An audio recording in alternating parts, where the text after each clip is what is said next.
Serahkan semuanya kepada Allah. Allah sang pemilik segalanya. Kita hidup ini cuma dipinjamin oleh Allah, bukan milik kita hidup. Kalau napas kita sudah lepas, lepas semuanya sudah. Tidak ada punya apa-apa. Tidak punya, sudah tidak ada gairah, sudah hidup itu sudah tidak bisa dibayangkan lagi. Kalau sudah minggat kehidupan kita. Makanya napas itu adalah asma Allah sebetulnya. Keluar Allah masukhu. Makanya zikir nanti zikirnya napas Allahu. Sulit memang. Makanya kita itu bangganya karena masih hidup.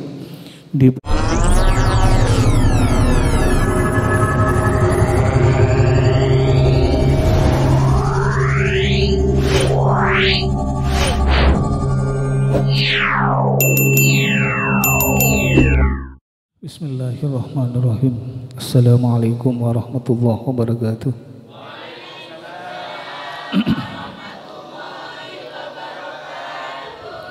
Bismillahi masya Allah.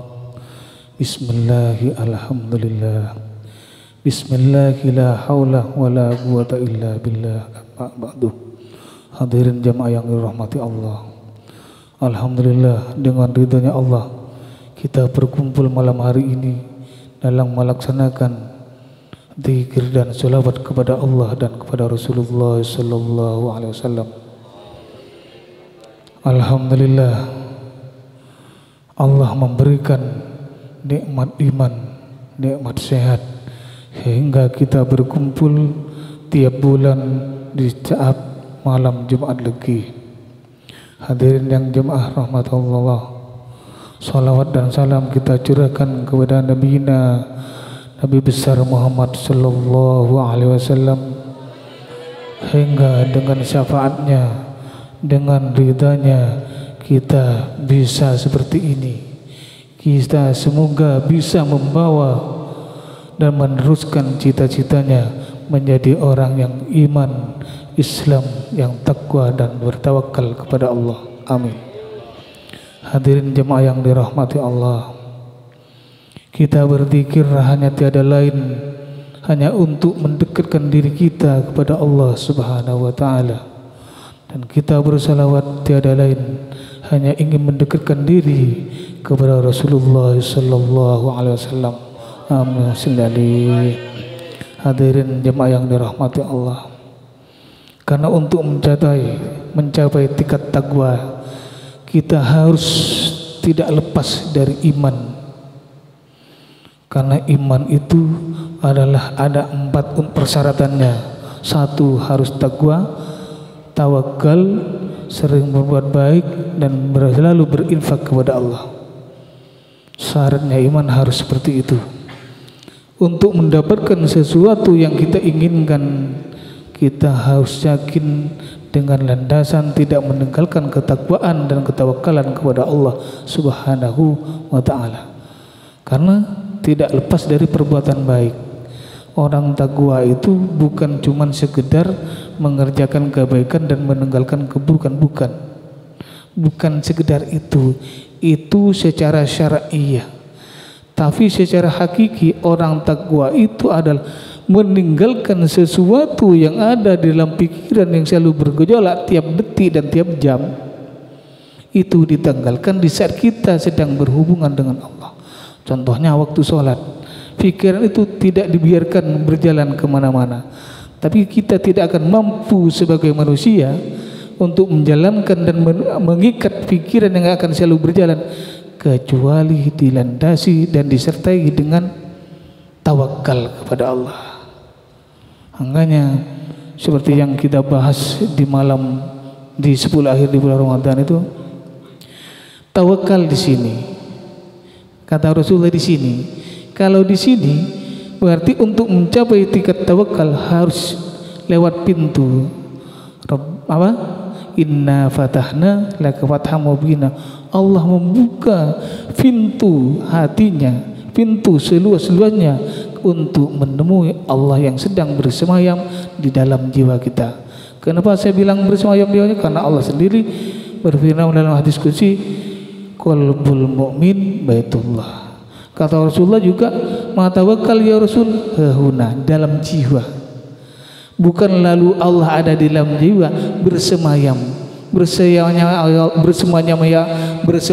Allah itu tidak bisa diumpamakan seperti kita duduk, bukan seperti itu, tapi rasa yang ada. Makanya tajallinya adzat itu adalah rasa yang ada di dalam jiwa kita.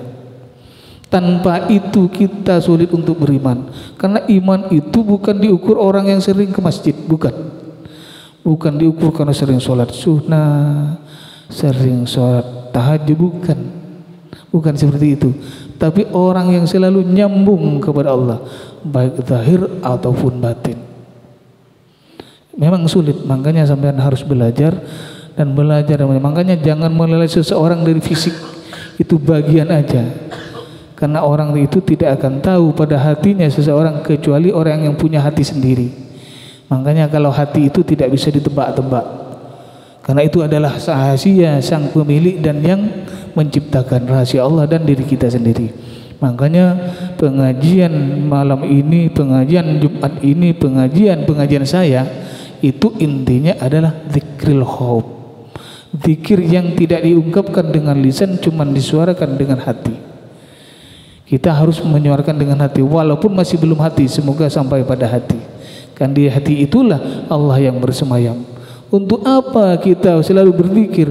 Untuk menemui yang punya rumah yang ada di dalam kolbun itu. Agar apa? Agar kita diampuni sebelum dan sesudahnya. Itu janji Allah soalnya. Makanya saya bilang kemarin, sampean harus yakin, tidak usah jemaah saya itu gratis, tapi harus bisa menemui Allah yang bersemayam dalam kolbun itu. Untuk apa? Untuk ayaghfirlahu ma taqaddama wa ma ta'akhkhar. Untuk Allah mengampuni sesudah dan setelah selesai dan sebelum dan sesudahnya. Makanya kadang orang Islam itu terjebak dengan perbuatannya yang memang Allah sudah ampuni. Seperti sampean berbuat dosa, selalu bersujud kepada Allah, ya Allah ampuni dosa kami, padahal Allah sudah mengampuni. Kita tidak pernah menjaga sesuatu yang memang Allah tidak ampuni. Jangan, itu salahnya, karena Allah janji sendiri kan, Allah akan mengampuni semua dosa-dosa umat Rasulullah yang sudah dan sebelum dan sesudahnya. Tapi jangan berbuat salah lagi. Ya kalau berbuat salah lagi sekarang tidak mungkin seperti itu. Jadi harus meninggalkan sesuatu yang memang harus ditinggalkan. Syaratnya seperti itu. Kalau sampean berbuat dosa setelah itu berbuat dosa lagi, ya tidak mungkin Allah mengampuni, tidak mungkin Rasulullah memberikan syafaatnya. Bukan seperti itu. Itu kan dibuat mainan namanya urusannya dengan Allah. Allah itu Maha Pengampun. Tapi kita harus menjaga agar kita itu selamat dari musyrik, selamat dari dosa yang paling Allah benci, karena itu adalah dosa yang paling besar. Karena memang firman Allah itu, Allah tidak akan mengampuni dosa-dosa orang yang musyrik, orang yang syirik kepada Allah. Tapi Allah akan mengampuni dosa-dosa yang sebelum dan sesudahnya, asalkan tidak musyrik dan asalkan tidak berbuat lagi. Makanya kalau saya menafsirkan ayat itu, disitulah yang disebut taubat nasuha, bukan berulang-ulang, tidak. Kita untuk menjadi orang yang selalu nyambung kepada Allah dan Rasulullah, kuncinya satu, iman kepada Allah, iman kepada Rasulullah. Apapun yang kita dapat, apapun yang kita peroleh, harus berlandaskan keimanan. Walaupun kita tidak punya, walaupun kita punya hutang, tapi kita yakin kepada Allah, pada waktunya akan Allah ngasih untuk kita bayar. Itu jalannya Allah sendiri. Itu yakinin, walaupun seperti apa, yakinin. Kalau sampai yakin dengan kehendak Allah, kita cuma nunggu kehendaknya kapan akan diberikan kehendak itu. Tapi jangan lengser dengan keyakinan. Kalau sampean lepas dari keyakinan, berarti sampean meninggalkan keyakinan yang sampean yakini, yang memang Allah harapkan keyakinan itu sendiri. Itu tidak boleh. Yakin terus. Sampean aja kalau tidak yakin jangan sholat. Tidak akan, siapa yang akan menerima sholatnya yang tidak yakin? Nyembah siapa sampean kalau tidak yakin kepada Allah? Tidak akan diterima, pasti tidak terima. Kenapa? Karena tidak yakin. Makanya jalan menuju keyakinan itu penuh hambatan, penuh rintangan, karena dasarnya yakin harus takwa dan tawakal.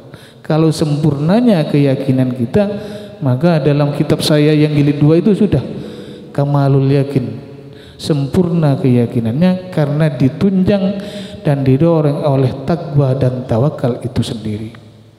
Kalau berzikir nangis kepada Allah, nangis kepada Rasulullah, ngadu kepada Allah, ngadu kepada Rasulullah. Ketimbang sampai berdoa boleh, banyak boleh, tapi berdoa itu kalau menurut saya pribadi, secara pribadi lebih enak, lebih nyaman kita itu mengadu kepada Allah dan kepada Rasulullah. Lebih nyaman, lebih kondusif, memberitakan sesuatu tentang sebuah kejadian, bahwa kita contoh. Kalau kita ini dalam bahasa Indonesia aja, kalau kita banyak utang, ya Allah tolong kabulkanlah doa kami. Kan tolong memaksakan, sifatnya memaksa. Ya Allah tolong kabulkan doa kami. Kami punya hutang yang banyak. Kami ingin jual ini tapi tidak laku-laku. Ya Allah tolong jual kami. Kabulkan ya. Seolah-olah Allah kan dipaksa. Bukan seolah-olah, memang dipaksa Allah untuk mengabulkan. Ini kalau sifatnya doa agak ada fi'il amarnya, ada perintah. Makhluk memerintah kholik. Cuman bukan salah. Kalau sudah biasa kan tidak salah. Ketimbang memerintah tetangga, kan tetangganya bisa emosi, makanya tidak apa-apa. Cuman bagi saya selalu tidak menggunakan itu. Kalau saya tidak, saya ngadu, ya Allah ya Rasulullah, Engkaulah Sang Maha Pengasih, Engkaulah ya Rasulullah Sang punya syafaat. Engkau tahu tentang sebuah kejadian yang terjadi pada diriku. Engkau tahu tentang sebuah kejadian yang terjadi pada jamaahku. Ya Rasulullah, Engkau adalah Sang Pemilik segalanya, dari Sang Pemilik segala-galanya. Dengan syafaat-Mu kami yakin semuanya akan selesai.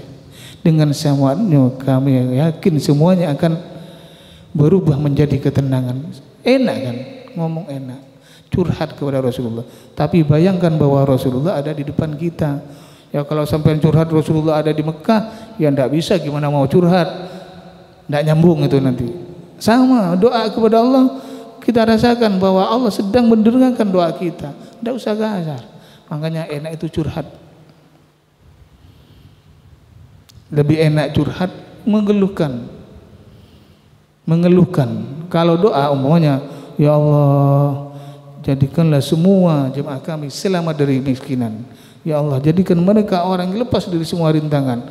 Lalu ikutkan diri kita, kami juga ya Rasulullah, ikutkan kita, kami juga. Berarti kan kita tidak punya kesombongan, hanya ingin doakan seseorang, tapi kita juga punya masalah yang seperti orang yang didoakan.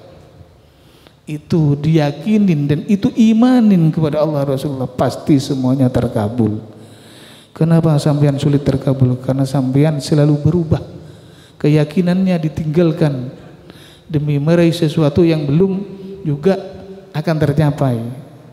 Karena seseorang itu kadang yang menjadi kiblatnya pikirannya sendiri, bukan jiwanya, tapi pikirannya. Makanya sulit, karena pikiran itu adalah tempatnya hawa nafsu.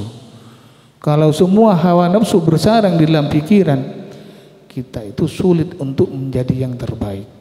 Pasti landasannya ingin cepat tercapai, ingin mengatur, ingin selesai semuanya pada waktu yang kita inginkan. Belum tentu akan menjadi kehendak Allah yang seperti itu. Bahkan akan lebih menjauh keinginan itu untuk dikabulkan oleh Allah. Serahkan semuanya kepada Allah. Allah Sang Pemilik segalanya. Kita hidup ini cuma dipinjamin oleh Allah, bukan milik kita hidup. Kalau napas kita sudah lepas semuanya sudah. Tidak ada punya apa-apa. Sudah tidak ada gairah, sudah hidup itu sudah tidak bisa dibayangkan lagi. Kalau sudah minggat kehidupan kita. Makanya napas itu adalah asma Allah sebetulnya. Keluar Allah masukhu. Makanya zikir nanti zikirnya napas Allahu. Sulit memang. Makanya kita itu bangganya karena masih hidup, diberi pinjaman hidup oleh Allah. Tapi kenapa kita terlalu tidak sadar bahwa hidup itu milik kita? Padahal hidup itu adalah milik Allah yang tidak pernah mati. tidak pernah mati, tidak pernah ada awal dan tidak pernah ada akhir. Itu Allah namanya. Kalau kita ada awal, ada akhir, makanya ada mati. Tak usah dibunuh, mati sendiri. Karena memang pinjam cuman. Makanya karena hidup itu adalah pinjam, ada istilah pengembalian, ada istilah memang pertanggungjawaban. Seandainya hidup itu dikasih, untuk apa kita dikembalikan? Karena milik kita pribadi. Karena cuma dipinjamkan, semua kehidupan itu wajib mengembalikan rohnya kepada Allah. Wajib, tidak terkecuali manusia. Hadirin jamaah yang dirahmati Allah, kita perlu membangun sebuah keyakinan agar kita menjadi orang Islam yang iman yang kokoh kepada Allah. Itu sangat perlu. Agar kita selalu dekat kepada Allah, berzikir kepada Allah. Kita itu cuman kadang manusia kan tidak tahu malu. Yang diperlukan adalah pemberiannya, sedangkan pentingnya sulit untuk dikerjakan. Ini yang jadi persoalan hidup bagi semua orang.